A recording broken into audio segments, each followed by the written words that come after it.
ಕೆಆರ್ಪುರಂನ ಸರ್ಕಾರಿ ಶಾಲೆಯಲ್ಲಿ ವಿದ್ಯಾರ್ಥಿಗಳಿಂದಲೇ ಕ್ಲೀನಿಂಗ್. ಬಿಹಾರದಲ್ಲಿ ಮಾಟ ಮಂತ್ರ ಆರೋಪಕ್ಕೆ 5 ಮರ್ಡರ್. ಕೆಎಸ್ಆರ್ಟಿಸಿ ಬಸ್ ನಡುವೆ ಅಪಘಾತ. ಪ್ರಯಾಣಿಕರು ಬಚಾವಾಗಿದ್ದೇಗೆ? ಎಲ್ಲದರ ಮಾಹಿತಿ ಕರ್ನಾಟಕ ಟಾಪ್ 20ಯಲ್ಲಿ. ಕೆಆರ್ಎಸ್ ಡ್ಯಾಂ ಮೇಲೆ ಕಾಂಗ್ರೆಸ್ ಕಾರ್ಯಕರ್ತರನ್ನ ಹುಚ್ಚಾಟ ಮೆರೆದಿದ್ದಾನೆ. ಡ್ಯಾಂ ಮೇಲೆ ನಿರ್ಬಂಧವಿದ್ರೂ ಲೆಕ್ಕಿಸದೆ ರೀಲ್ಸ್ ಮಾಡಿದ್ದಾನೆ. ರಮೇಶ್ ಬಂಡಿ ಸಿದ್ದೇಗೌಡ ಬೆಂಬಲಿಗ ಮಧು ಎಂಬಾತ ನಿರ್ಬಂಧವಿದ್ರೂ ಡ್ಯಾಂ ಮೇಲೆ ಓಡಾಡುವ ಜೊತೆಗೆ ರೀಲ್ಸ್ ಅನ್ನ ಮಾಡಿದ್ದಾನೆ. ಈ ಹಿನ್ನೆಲೆಯಲ್ಲಿ ಕಾಂಗ್ರೆಸ್ ಶಾಸಕರ ಬೆಂಬಲಿಗರಿಗೆ ಮಾತ್ರ ನಿರ್ಬಂಧ ಇಲ್ವಾ ಅಂತ ಪ್ರಶ್ನೆಗಳು ಮೂಡಿವೆ. ಶಾಸಕನ ಬೆಂಬಲಿಗ ಎಂಬ ಕಾರಣಕ್ಕೆ ಭದ್ರತಾ ಸಿಬ್ಬಂದಿ ಮೌನ ವಹಿಸಿದ್ದಾರಾ ಅನ್ನೋ ಪ್ರಶ್ನೆ ಎದ್ದಿದೆ.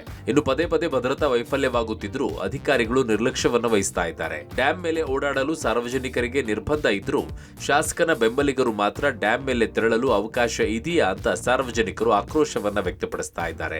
ಮತ್ತೊಂದೆಡೆ ಕೆಆರ್ಎಸ್ ಹಿನ್ನೀರಿನಲ್ಲೂ ಕೂಡ ಪದೇ ಪದೇ ನಿರ್ಬಂಧ ಉಲ್ಲಂಘನೆ ಆಗುತ್ತಿದೆ. ಹಿನ್ನೀರಿನಲ್ಲಿ ಪಾರ್ಟಿ ಮಾಡ್ತಿರೋ ವಿಡಿಯೋ ಸೋಷಿಯಲ್ ಮೀಡಿಯಾದಲ್ಲಿ ವೈರಲ್ ಆಗಿದೆ ಅಂತ ಅಧಿಕಾರಿಗಳ ನಿರ್ಲಕ್ಷ್ಯದ ವಿರುದ್ಧ ಸಾರ್ವಜನಿಕರು ಆಕ್ರೋಶವನ್ನ ವ್ಯಕ್ತಪಡಿಸಿದ್ದಾರೆ. ಚಿನ್ನಸ್ವಾಮಿ ಕ್ರೀಡಾಂಗಣದಲ್ಲಿ ಕಾಲ್ತುಳಿತದಲ್ಲಿ 11 ಜನ ಸಾವನ್ನಪ್ಪಿದ ಪ್ರಕರಣಕ್ಕೆ ಸಂಬಂಧಪಟ್ಟಂತೆ ಸಿಐಡಿ ವಿಶೇಷ ತಂಡದಿಂದ ತನಿಖೆ ಭರದಿಂದ ಸಾಗ್ತಿದೆ.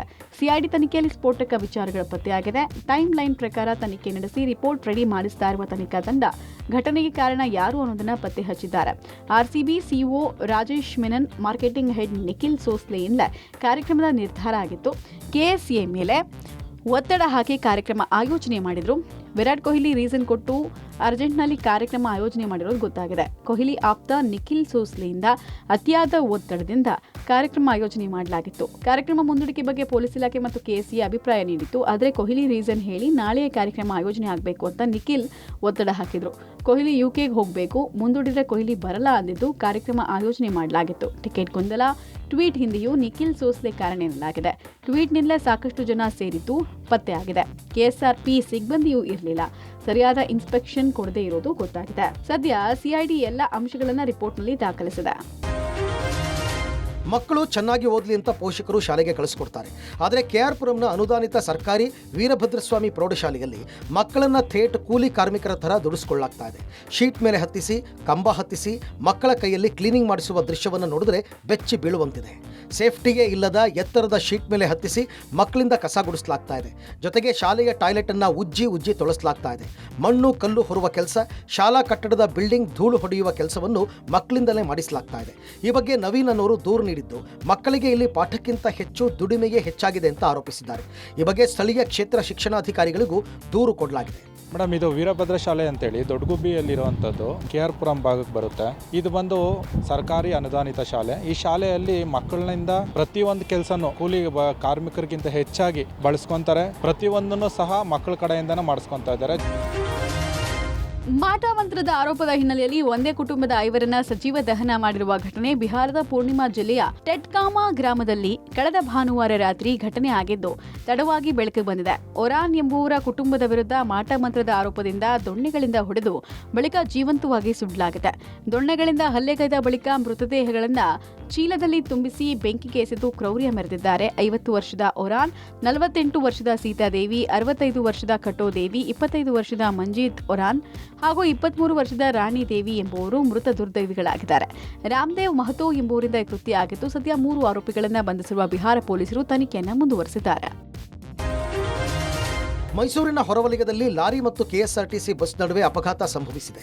ಬಸ್ನಲ್ಲಿದ್ದ ಹಲವು ಪ್ರಯಾಣಿಕರಿಗೆ ಸಣ್ಣ ಪುಟ್ಟ ಗಾಯವಾಗಿದೆ. ಮೈಸೂರಿನ ಬಂಡಿಪಾಳ್ಯ ಎಪಿಎಂಸಿ ಬಳಿ ಈ ಘಟನೆ ನಡೆದಿದ್ದು, ಮೈಸೂರಿನಿಂದ ಚಾಮರಾಜನಗರಕ್ಕೆ ಬಸ್ ತೆರಳುತ್ತಾ ಇತ್ತು. ಬಸ್ ಮುಂಭಾಗದ ಗಾಜು ಪುಡಿಯಾಗಿದೆ. ಇನ್ನು ಝೊಮ್ಯಾಟೊ ಬೈಕ್ ಸವಾರನಿಗೆ ಹಯಾಬುಸಾ ಬೈಕ್ ಡಿಕ್ಕಿಯ ಭೀಕರ ಅಪಘಾತದ ದೃಶ್ಯಗಳು ಪಬ್ಲಿಕ್ ಟಿವಿಗೆ ಲಭ್ಯವಾಗಿದೆ.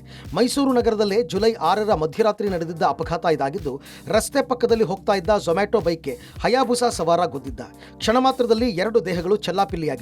ಡಿಕ್ಕಿಯ ರಭಸಕ್ಕೆ ಸ್ಥಳದಲ್ಲೇ ಝೊಮ್ಯಾಟೊ ಬಾಯ್ ಮೃತನಾಗಿದ್ದ.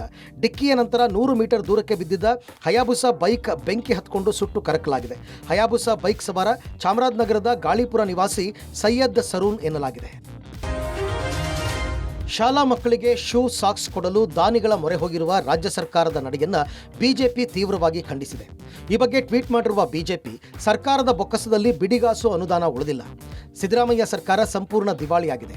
ಸಿಎಂ ಸಿದ್ದರಾಮಯ್ಯ ತನ್ನ ಭಂಡತನವನ್ನು ಬಿಟ್ಟು ಇದನ್ನು ಒಪ್ಪಿಕೊಳ್ಳಬೇಕು. ಶೂ, ಸಾಕ್ಸ್ಗೆ ಬಿಡುಗಡೆಯಾದ ಅನುದಾನ ಯಾರ ಕೈ ಸೇರಿದೆ ಅಂತ ಪ್ರಶ್ನಿಸಿದ್ದಾರೆ.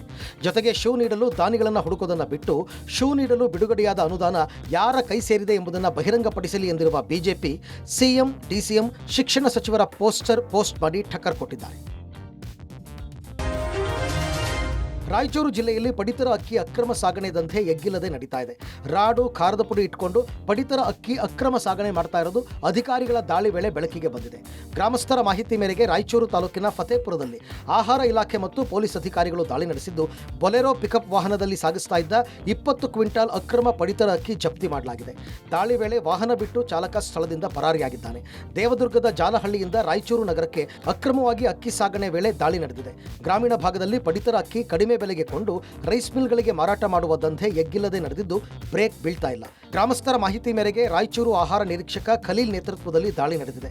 ರಾಯಚೂರು ಗ್ರಾಮೀಣ ಪೊಲೀಸ್ ಠಾಣೆಯಲ್ಲಿ ಅಧಿಕಾರಿಗಳು ಪ್ರಕರಣ ದಾಖಲಿಸಲು ಮುಂದಾಗಿದ್ದಾರೆ. ನಮಗೆ ಮಾಹಿತಿ ಕೊಟ್ಟಿದ್ರು, ಈ ದೇವದೂರ್ ಕಡೆಯಿಂದ ರಾಯಚೂರಿಗೆ ಒಂದು ಅಕ್ರಮ ಪಡಿತರ ಅಕ್ಕಿಯನ್ನು ಸಾಗಾಣಿಕೆ ಮಾಡುವ ವಾಹನ ಹೊಂಟಿದೆ ಅಂತ ಹೇಳಿದ್ರು. ಅದಕ್ಕಾಗಿ ನಾವು ಫತೇಪುರ ಹತ್ರ ಬಂದು ಆ ವಾಹನವನ್ನು ನೋಡಿದಾಗ ವಾಹನ ಚಾಲಕ ಓಡಿ ಹೋಗಿದ್ದ. ಅದರಲ್ಲಿ ಒಂದು 20 ಕ್ವಿಂಟಲ್ ಪಡಿತರ ಅಕ್ಕಿ ಇದೆ, ಅಕ್ರಮ ಪಡಿತರ ಇಟ್ಟು ಅದಕ್ಕೆ ನಾವು ಮುಂದಿನ ಕ್ರಮವಾಗಿ ಎಫ್ಐಆರ್ ಮಾಡಿ ಪ್ರಕರಣವನ್ನು ದಾಖಲೆ ಮಾಡಿದ್ದೇವೆ ರೂರಲ್ ಪೊಲೀಸ್ ಸ್ಟೇಷನ್ ರಾಯಚೂರಿನಲ್ಲಿ. ಗಾಡಿ ಸಿಕ್ಕ ಸರ್, ಬಡವರು ತುಂಬ ಅಕ್ಕಿ ಸರ್. ಏನು ಸರ್ ಕೋಪಲಕ್ಕೆ ಹಿಡಿದಾರೆ ಸರ್. ಜಾಲಹಳ್ಳಿಯಿಂದ ದೇವ್ರಿಗೆ ಬರ್ತದೆ ಗಾಡಿ. ಏನು ಸರ್ ದೇವ್ರಿಗೆ ಗಾಡಿ ಸರ್ ಅಕ್ಕಿದ್ದು ಸರ್ ಕೋಪಲಕ್ಕೆ ಏನು ಸರ್ ಇನ್ನು ಖಾರ ಪುಡಿ. ರಸ್ತೆ ಕಾಮಗಾರಿ ವಿಳಂಬ ವಿಚಾರಕ್ಕೆ ಶಾಸಕ ಸಲಗರ್ ಮತ್ತು ಕಾಂಗ್ರೆಸ್ ಕಾರ್ಯಕರ್ತರ ನಡುವೆ ವಾಗ್ವಾದ ನಡೆದಿದೆ. ಬೀದರ್ ಜಿಲ್ಲೆ ಬಸವಕಲ್ಯಾಣ ತಾಲೂಕಿನ ಹಿಪ್ಪರಗ ಗ್ರಾಮದಲ್ಲಿ ನಡೆದಿರೋದು. ಗ್ರಾಮದ ರಸ್ತೆ ಕಾಮಗಾರಿ ಚಾಲನೆ ನೀಡಲು ಬಿಜೆಪಿ ಶಾಸಕ ಶರಣು ಸಲಗರ್ ಗ್ರಾಮಕ್ಕೆ ಬಂದಾಗ ರಸ್ತೆ ಕಾಮಗಾರಿ ಲೇಟ್ ಯಾಕೆ ಅಂತ ಗ್ರಾಮದ ಕಾಂಗ್ರೆಸ್ ಕಾರ್ಯಕರ್ತರು ಪ್ರಶ್ನೆ ಮಾಡಿದ್ರು. ಈ ವೇಳೆ ಶಾಸಕ ಸಲಗರ್ ಮತ್ತು ಕಾಂಗ್ರೆಸ್ ಕಾರ್ಯಕರ್ತರ ನಡುವೆ ಮಾತಿನ ಚಕಮಕಿಯಾಗಿದ್ದು, ನಾವು ನಿಮಗೆ ರಸ್ತೆ ಕಾಮಗಾರಿ ಬಗ್ಗೆ ಏನ್ ಕೇಳಬಾರ್ದಾ ಅಂತ ಶಾಸಕರಿಗೆ ಕಾರ್ಯಕರ್ತರು ತರಾಟೆ ತೆಗೆದುಕೊಂಡ್ರು. ಯಾರದ್ದು ಮಾತು ಕೇಳಿ ರಾಜಕೀಯ ಮಾಡಲು ಬರಬೇಡಿ, ನಾನೇನು ದಡ್ಡ ಇದ್ದೀನಾ ಅಂತ ಕಾಂಗ್ರೆಸ್ ಕಾರ್ಯಕರ್ತರ ಜೊತೆಗೆ ಶಾಸಕರು ವಾಗ್ವಾದ ಕೇಳಿದ್ರು. ಇನ್ನೂ 50 ವರ್ಷ ನಾನೇ ಕಲ್ಯಾಣದಲ್ಲಿ ರಾಜಕೀಯ ಮಾಡ್ತೀನಿ, ಬರ್ದಿಟ್ಕೊಳ್ಳಿ ಅಂತ ಶಾಸಕ ಶರಣು ಸಲಗರ್ ಗ್ರಾಮದ ಕಾಂಗ್ರೆಸ್ ಕಾರ್ಯಕರ್ತರಿಗೆ ತಿರುಗೇಟನ್ನ ನೀಡಿದ್ದು, ಬಳಿಕ ಮಧ್ಯಪ್ರವೇಶ ಮಾಡಿದ ಪೊಲೀಸರು ಪರಿಸ್ಥಿತಿಯನ್ನ ತಿಳಿಗೊಳಿಸಿದ್ರು. ಶಾಸಕರು ಈ ತರ ದುರ್ವರ್ತನೆ ಮಾಡ್ತಾ ಇದಾರ, ಅದಕ್ಕೆ ಅವ್ರು ನಮಗೆ ಕ್ಷಮೆ ಕೇಳಬೇಕು. ನಾವು ಯಾವುದೇ ರೀತಿ ಅವ್ರಿಗೆ ಏನು ಅಂದಿಲ್ಲ. ನಾವು ಖಾಲಿ ಕೆಲಸ ಯಾಕೆ ಡಿಲೇ ಮಾಡ್ರಿ ಅಂತ ಕೇಳಿದೆವು. ಅದಕ್ಕೆ ಇವರು ಸರ್ಕಾರ ಕೇಳ್ರಿ, ನಿಮ್ದೇ ಸರ್ಕಾರ ಅದ, ನಮ್ಮ ಸರ್ಕಾರ ಅದ, ಹೌದು ಬರೋಬರದ. ಇವ್ರು ಏನಾರ, ಇವರು ಶಾಸಕರ, ನಮ್ಮ ಕ್ಷೇತ್ರ ಶಾಸಕರಿಗೆ ಕೇಳಬೇಕಲ್ಲ. ನಾವು ಡೈರೆಕ್ಟ್ ಹೋಗಿ ನಾವು ಏನು ಮುಖ್ಯಮಂತ್ರಿಗೆ ಮಾತಾಡೋದಾಗ್ತದ. ಅಮೆರಿಕ ಅಧ್ಯಕ್ಷ ಡೊನಾಲ್ಡ್ ಟ್ರಂಪ್ 14 ದೇಶಗಳ ಮೇಲೆ ಹೊಸ ವ್ಯಾಪಾರ ತೆರಿಗೆಯನ್ನು ಘೋಷಿಸಿದ್ದಾರೆ. ಮಯನ್ಮಾರ್ ಮತ್ತು ಲಾವೋಸ್ ಮೇಲೆ ಅತ್ಯಧಿಕ 40% ಸುಂಕವನ್ನು ವಿಧಿಸಿದ್ದಾರೆ. ಈ ಹೊಸ ನಿಯಮಗಳನ್ನು ಆಗಸ್ಟ್ 1ರಿಂದ ಜಾರಿಗೆ ಬರುತ್ತೆ. ಇನ್ನು ಟ್ರಂಪ್ ಇದನ್ನ ಸುಂಕ ಪತ್ರಗಳ ಹೊಸ ಅಲೆ ಅಂತ ಕರೆದಿದ್ದಾರೆ. ಸುಂಕ ಹೆಚ್ಚಿಸಿರುವ ಟ್ರಂಪ್ 14 ದೇಶಗಳಿಗೆ ಎಚ್ಚರಿಕೆಯನ್ನು ಕೊಟ್ಟಿದ್ದಾರೆ. ಅಮೆರಿಕ ಮೇಲೆ ಪ್ರತೀಕಾರವಾಗಿ ಸುಂಕವನ್ನು ಹೆಚ್ಚಿಸಿದ್ರೆ ನಾವು ಇನ್ನಷ್ಟು ಹೆಚ್ಚು ಮಾಡ್ತೇವೆ ಅಂತ ಧಮಕಿ ಹಾಕಿದ್ದಾರೆ. ನೀವು ಸುಂಕವನ್ನು ಹೆಚ್ಚಿಸಿದ್ರೆ ನೀವು ಹೆಚ್ಚಿಸಿದ ಶೇಕಡಾವಾರು ಸುಂಕದ ಮೇಲೆ ನಾವು ಅದೇ ಪ್ರಮಾಣದ ತೆರಿಗೆಯನ್ನು ವಿಧಿಸುತ್ತೇವೆ ಅಂತ ಟ್ರಂಪ್ ಸ್ಪಷ್ಟವಾಗಿ ಹೇಳಿದ್ದಾರೆ. ಮಯನ್ಮಾರ್ಗೆ 40%, ಲಾವೋ ಪೀಪಲ್ಸ್ ಡೆಮಾಕ್ರೆಟಿಕ್ ರಿಪಬ್ಲಿಕ್ಗೆ 40%, ಕಾಂಬೋಡಿಯಾಗೆ 36%, ಥೈಲ್ಯಾಂಡ್ಗೆ 36%, ಬಾಂಗ್ಲಾದೇಶಕ್ಕೆ 35%, ಸೆರ್ಬಿಯಾ ದೇಶಕ್ಕೆ 35%, ಇಂಡೋನೇಷ್ಯಾಗೆ 32%, ದಕ್ಷಿಣ ಆಫ್ರಿಕಾಕ್ಕೆ 30%, ಬೋಸ್ನಿಯಾ ಮತ್ತು ಹರ್ಜೆಗೋವಿನಾಗೆ 30%, ಜಪಾನ್ಗೆ 25%, ಕಜಕಿಸ್ತಾನ್ಗೆ 25%, ಮಲೇಷ್ಯಾಗೆ 25%, ದಕ್ಷಿಣ ಕೊರಿಯಾಗೆ 25%, ಟ್ಯುನೀಷಿಯಾಗೆ 25% ಸುಂಕವನ್ನು ಘೋಷಿಸಿದ್ದಾರೆ. ಈ ಬಾರಿ ಟ್ರಂಪ್ ಭಾರತದ ವಿರುದ್ಧ ತೆರಿಗೆ ಘೋಷಣೆ ಮಾಡಿಲ್ಲ. ಭಾರತದ ಜೊತೆಗಿನ ವ್ಯಾಪಾರ ಒಪ್ಪಂದದ ಗಡುವು ಆಗಸ್ಟ್ 1ರವರೆಗೂ ವಿಸ್ತರಣೆಯಾಗಿದೆ. ಆದಷ್ಟು ಬೇಗ ಭಾರತದ ತೆರಿಗೆ ಪ್ರಮಾಣ ಘೋಷಣೆ ಮಾಡಲಿದ್ದಾರೆ ಎನ್ನಲಾಗಿದೆ. ಅಮೆರಿಕ ಅಧ್ಯಕ್ಷ ಡೊನಾಲ್ಡ್ ಟ್ರಂಪ್ಗೆ ನೊಬೆಲ್ ಶಾಂತಿ ಪುರಸ್ಕಾರ ನೀಡುವಂತೆ ಇಸ್ರೇಲ್ ಪ್ರಧಾನಿ ಬೆಂಜಮಿನ್ ನೆತನ್ಯಾಹು ಶಿಫಾರಸು ಮಾಡಿದ್ದಾರೆ. ಅಮೆರಿಕ ಪ್ರವಾಸದಲ್ಲಿರುವ ಇಸ್ರೇಲ್ ಪ್ರಧಾನಿ ಶ್ವೇತಭವನದಲ್ಲಿ ನಡೆದ ಸಭೆಯಲ್ಲಿ ಪಾಲ್ಗೊಂಡರು. ಈ ವೇಳೆ ಟ್ರಂಪ್ರನ್ನ ನೊಬೆಲ್ ಶಾಂತಿ ಪ್ರಶಸ್ತಿಗೆ ನಾಮನಿರ್ದೇಶನ ಮಾಡಿದ್ದಾರೆ. ಜಾಗತಿಕ ಶಾಂತಿ ಸ್ಥಾಪನೆ ಪ್ರಯತ್ನದಲ್ಲಿರುವ ಡೊನಾಲ್ಡ್ ಟ್ರಂಪ್ಗೆ ಪ್ರಸಕ್ತ ಸಾಲಿನ ನೊಬೆಲ್ ಪ್ರಶಸ್ತಿ ಸಿಗಬೇಕು ಅಂತ ನೆತನ್ಯಾಹು ಮನವಿ ಮಾಡಿದ್ದಾರೆ. ಇದರ ಜೊತೆಗೆ ನೊಬೆಲ್ ಸಮಿತಿಗೆ ಕಳುಹಿಸಿದ ನಾಮನಿರ್ದೇಶನ ಮನವಿ ಪತ್ರದ ಪ್ರತಿಯನ್ನ ಕೂಡ ಡೊನಾಲ್ಡ್ ಟ್ರಂಪ್ಗೆ ಕೊಟ್ಟರು. ಡೊನಾಲ್ಡ್ ಟ್ರಂಪ್ ಉತ್ತಮ ಅವಕಾಶವನ್ನ ಅರಿತುಕೊಂಡಿದ್ದಾರೆ. ಅಬ್ರಾಹಂ ಒಪ್ಪಂದಗಳನ್ನು ರೂಪಿಸಿದ ನಾಯಕ. ಜಾಗತಿಕ ಶಾಂತಿ ಸ್ಥಾಪನೆಗಾಗಿ ಹಲವು ದೇಶಗಳೊಂದಿಗೆ ನಿರಂತರ ಮಾತುಕತೆಯಲ್ಲಿ ತೊಡಗಿರುವ ಡೊನಾಲ್ಡ್ ಟ್ರಂಪ್ ನೊಬೆಲ್ ಶಾಂತಿ ಪ್ರಶಸ್ತಿಗೆ ಅರ್ಹರು ಹೊಂದಿದ್ದಾರೆ.